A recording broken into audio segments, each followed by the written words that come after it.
Welcome back to my channel. Now I'm going to show you how to do an intro via Keynote. So as you can see, I am starting a new page in Keynote. I always choose the white background, but you can choose whatever works for you. You click delete and delete because you don't need those fields.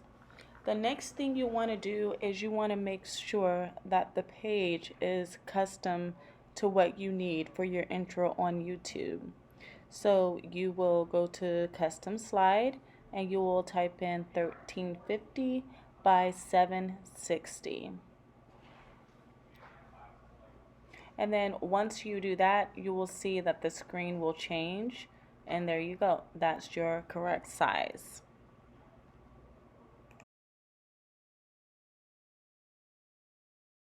Alright, so you first want to start with figuring out what image you want to display. And so for me, I am going to do a rainbow. I don't know, I kind of like rainbows and I love the look and feel of them. I couldn't find the rainbow that I actually chose for my first one, so I am just going to use the one from the desktop. But anytime you do choose a background, you always want to choose a PNG. That will be the best one. And so I already saved the PNG to my desktop, as you can see, and so I'm just going to input it here and just play around with it until I feel like it is where I want it to be. And then you're going to enter your text. Once you do that, then you can play around with it. You can play around with the style, the font, all of it.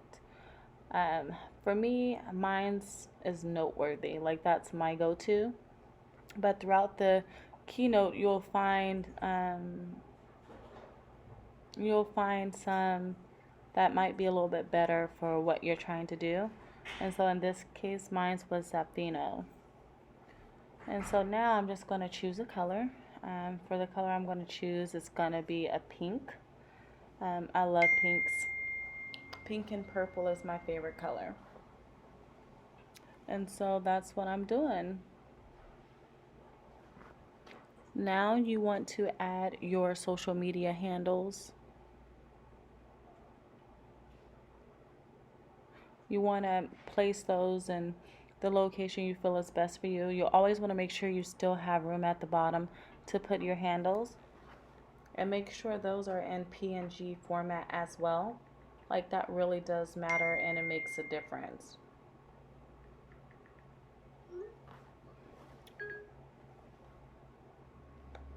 Then once you do that, you'll add your text down at the bottom. Mines are pretty long, so I am going to have to separate it out so that way I can have space for both. And with this, I kind of like the rainbow because, like, all of my colors mesh well together. And, you know, it's very playful, it's fun, and that's one thing I like about my intro. Again, you can put your logo on here, you can put whatever, it's just totally what you think and feel about it. And so for these, I did use Noteworthy as my font, and I kept it black. And then another thing I like about Keynote is when you're moving something, it makes sure that everything lines up. And so now what I'm going to do is I am going to add my picture. And so I'm just going to paste that on here, which is fun because then you're introducing yourself in your intro video, which I think is cool. So I'm just going to search for that here. As you can see, I keep everything here. And you see that one's distorted. That was the wrong one.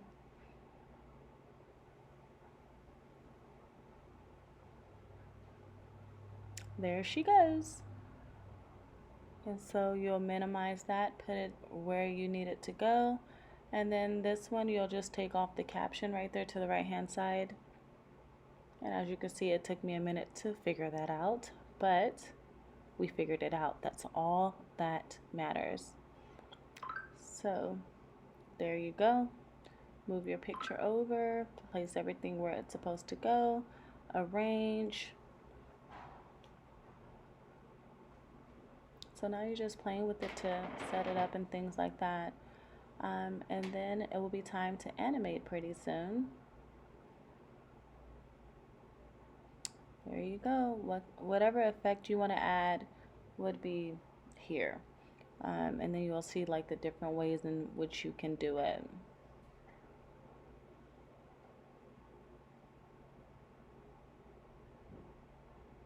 And that was on the rainbow, so I'm going to work on the font. I really love the bouncy one.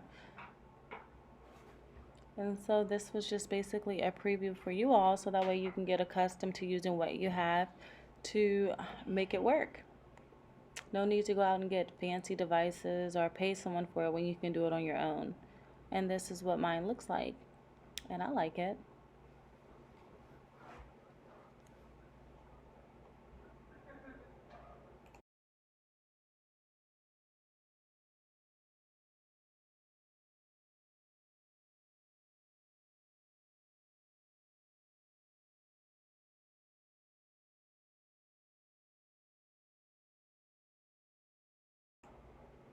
And then when you export, you want to make sure that you are doing it right. When you export, you want to make sure you export to iMovie, just so that way everything can move and, feng shui perfectly. And then you can leave it in the resolution it's in, like there's nothing you need to change. And then you name it and you save it. And then I will definitely show you how it looks once it's in iMovie. And then it's right there on the home screen. It's going to open up for you, and then it's going to play so you can see what your intro looks like. Everything's a work in progress. There it goes.